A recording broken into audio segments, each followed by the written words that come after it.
Hi there, I am TR, the director and producer of Impact, here on the Paterson Public Access Cable Channel 75. Thank you for tuning in.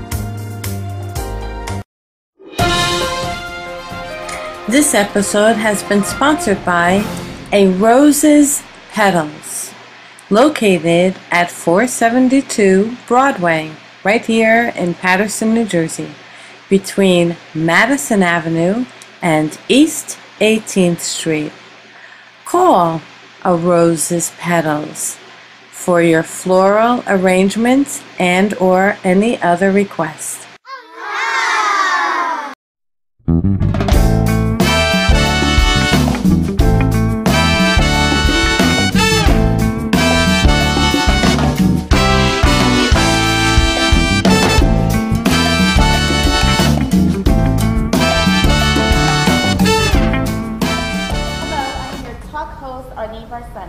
And welcome to Impact Community. This evening, we have a very special guest in the studio. She's a young and dynamic Patersonian. Her name is Farhanna Sayegh. She is also the wife of the Honorable Councilman Andre Sayegh from the 6th Ward. Thank you so much for joining us today, Farhanna. Thank you for having me. Wonderful to have you here. Before we start off, would you like to give your hellos or special greeting to anyone special out there? Absolutely. You know what everybody loves to do. Hi, Mom. Wonderful. Well, I know that you're originally a native New Yorker, originally from Brooklyn. Yes. And you've been a fellow Patersonian for several years now. Yes. So we are so proud to have you here. You're definitely an asset to our community. Thank you. What was your experience growing up in Brooklyn? And how was that experience like while still maintaining your roots? And at the same time, how do you compare that to the young Patersonians that we have here that have come from different backgrounds? As you know, we have 52 different nationalities in Paterson. So what was that experience like? Well, I love Brooklyn because of the diversity, and I have to say that Paterson's not very different from how I grew up. I grew up in the New York City public school system with some of the same challenges and some of the same benefits of being in such a multicultural city. So I have to say that coming to Paterson was like being in a very similar Brooklyn. Great. I understand you're also fluent in different languages. Which ones are they? I can speak Indonesian fluently. Both of my parents are born and raised in Indonesia. I can speak French pretty well. I lived in Belgium for a short amount of time, and I like to try to get by in Arabic. I live in the 6th Ward in Paterson, and it's helpful to know a little bit of Arabic there too. Yes, and I've also heard you speak in Spanish as well. You sound very fluent. Yes, actually, I have learned a lot of Spanish, I have to say. Growing up in Brooklyn, as well as going to school in Manhattan, and also here living in Paterson, my neighbors and some of the great restaurants. I order in Spanish. I love to go and dance salsa and all that good stuff. That's great. Also, being that you're bilingual and multilingual as well, what do you think is the importance about knowing different languages, especially that we live in a very competitive global world? Yeah. And what do you think about incorporating that into our educational system here in Paterson? I think being multilingual is great, but the most important thing is being open to different cultures and learning how to adapt into different cultures. And I think that's a skill that many of our young Patersonians learn early on, because you're exposed to people from all over Latin America, from Asia, from the continent of Africa, you name it. You know, our young people are exposed to all of that, and not just our young people, but our older folks too. And I think that that's extremely important in this global society. I'm in the field of marketing, and you can't just market to one homogenous group. At this point, you are marketing to everyone. If you want to be a surviving business, it's just what you have to do. Exactly. Well, being that you're in the marketing field, do you feel that it's pretty open to minorities and women as well? Being in marketing, it depends on what industry you're in. And a lot of times I try not to make it an issue. You go in there, you do your best. Sometimes you realize you've got to work twice as hard as some other people to get to the same point. But you don't let that hinder you from moving forward. So I think, I work twice as hard as some people, but that's okay. And you move forward and you're proud of your achievements. That's very inspirational because you're so young, you're so motivated and highly driven.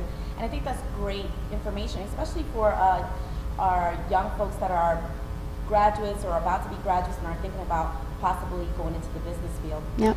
Now, you're very cosmopolitan and well-rounded young lady. Why, thank you. That's what I think of you at least. So you have traveled, and along with your husband, throughout 35 different states in the United States, and also internationally as well. So both of your husband and yourself have traveled, and but you guys are very famously known for shopping local. We love it. Eating local, Yep. and supporting your local businesses and restaurants and so on and so forth. So how does your experience traveling nationwide, how has that helped both you and your husband view the nation overall? And also, within that scope, how do you view Paterson, and as far as what can you incorporate into our city that other states are benefiting and that we could incorporate as well in our quality of life? Okay. Well, some of the great things we learn about when we travel are local areas have learned to take advantage of what's different about them, about their history.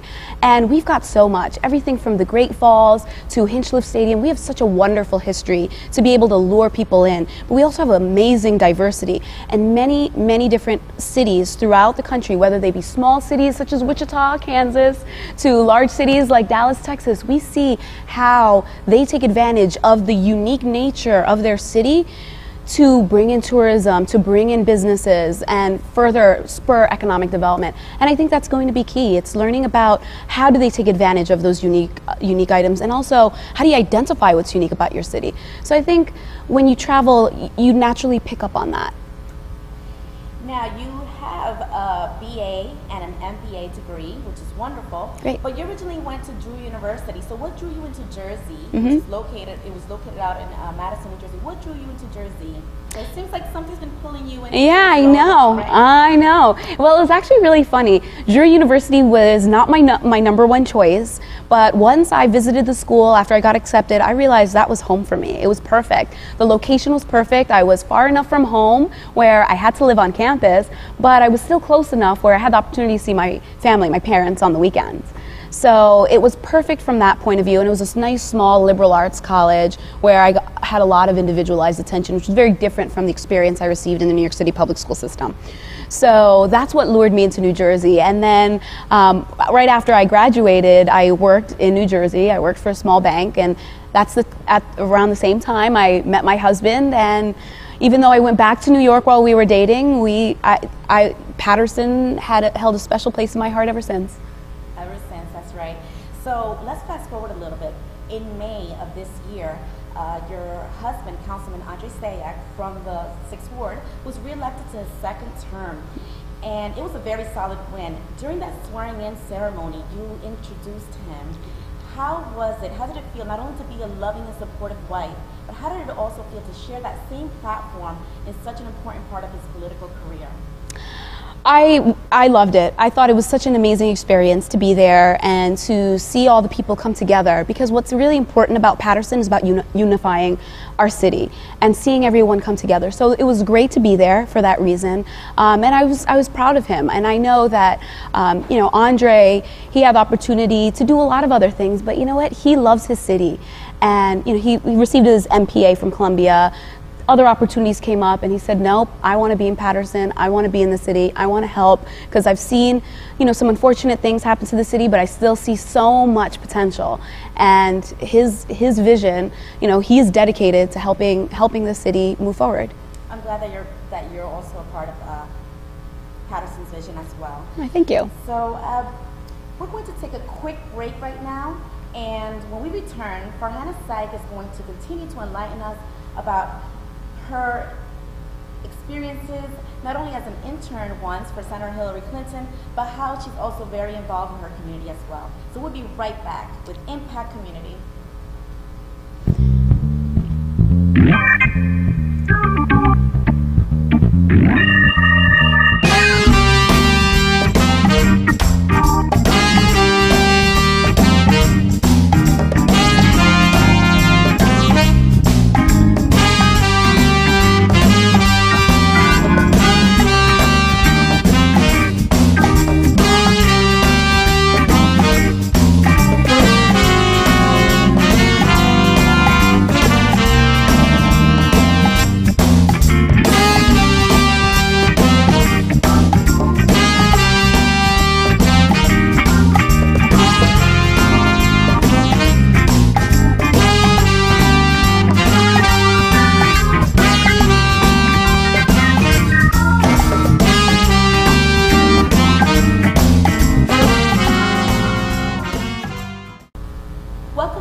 Impact Community. I'm your host, Arlene Barcenas.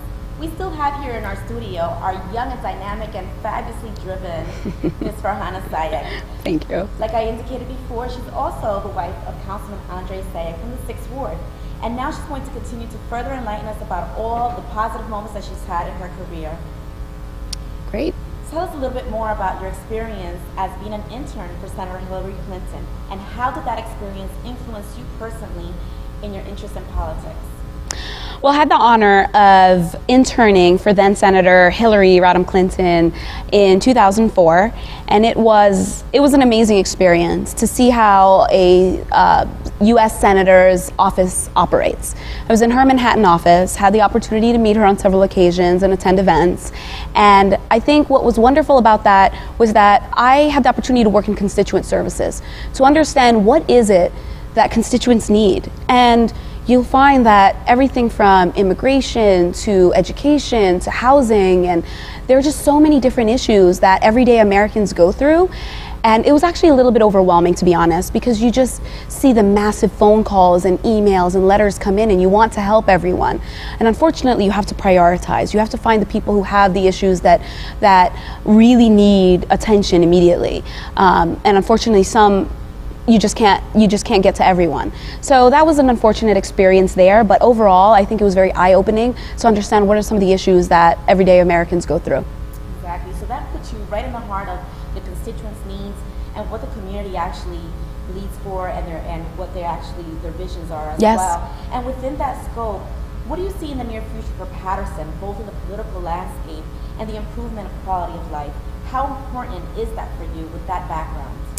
I think it's key. I think people are having a hard time selling their homes if for whatever reason they want to sell, or they are having a hard time affording their homes. There are different things that we need to get done in order to move forward economically. So people need to feel safe. So if people feel safe, more businesses come in to invest, and the tax burden is relieved on our residents. So there are a number of different things that we realize need to get done in this city. And I think knowing that quality of life issues are the most important issues really helps us focus.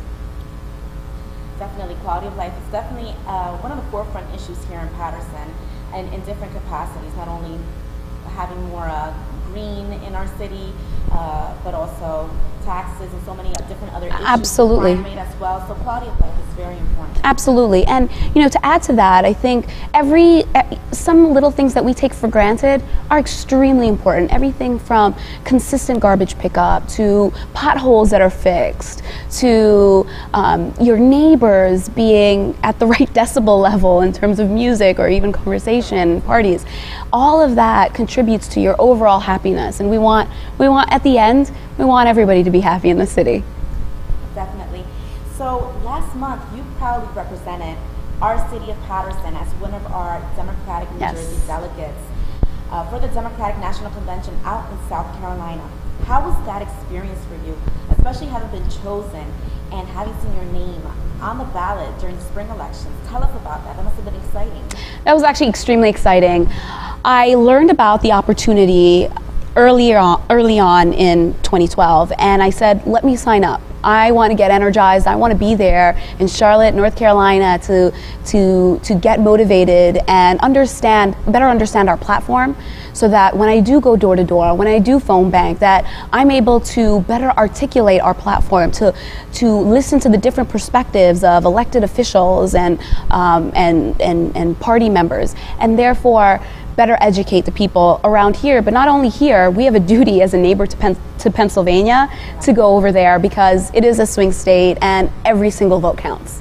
Exactly, especially with the voter identification. Absolutely. Issue that was taking place. Absolutely, and educating people about that, because some of them still aren't aware about it, especially elderly. Some don't carry around ID frequently, or just don't have it for whatever reason.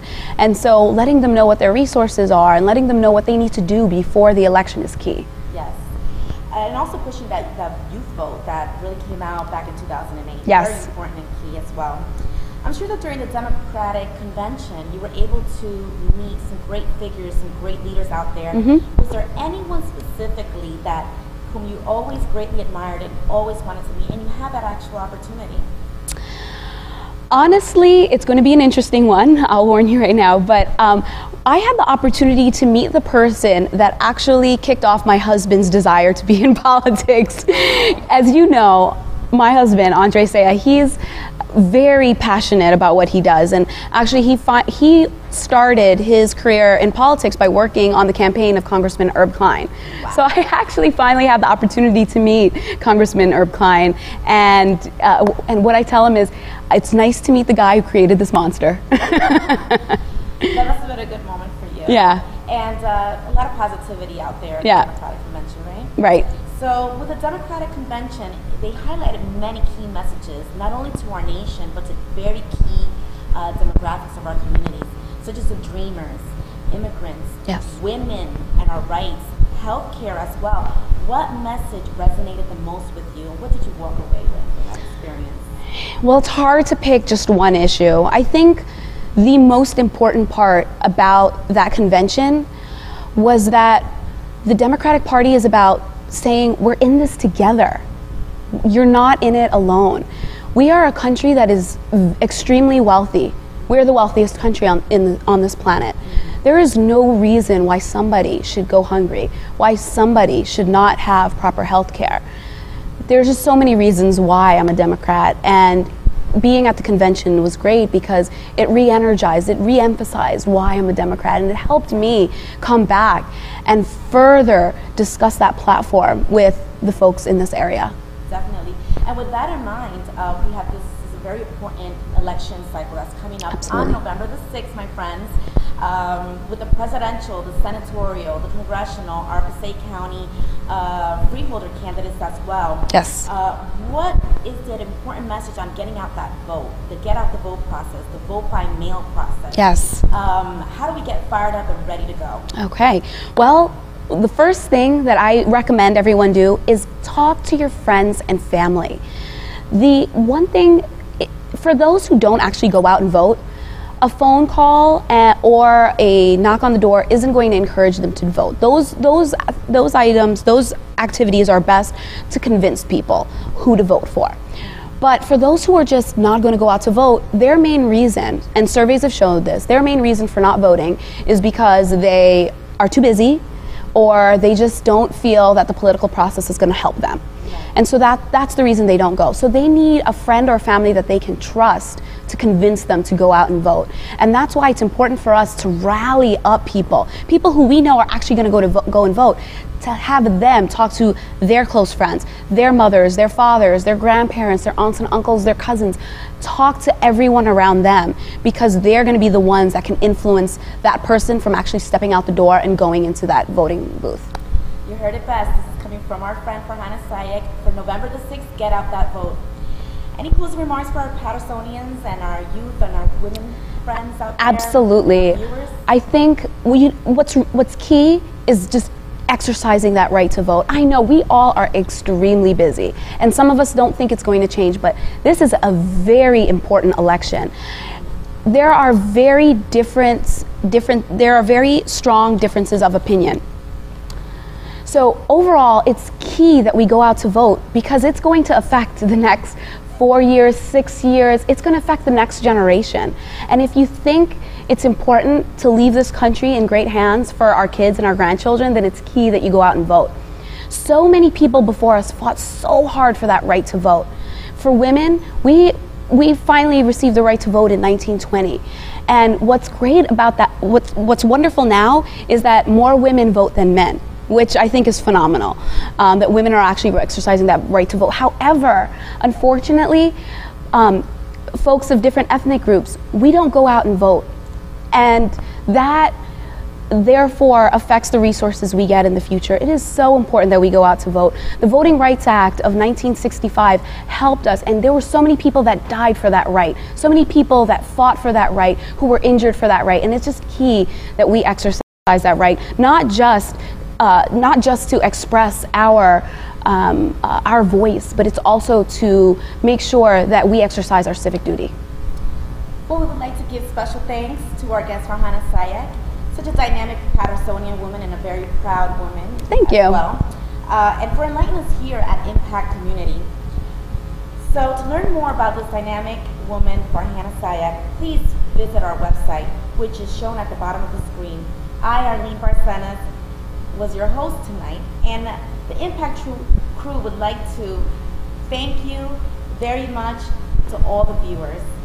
And remember, knowledge is power, and power is impact. Goodbye.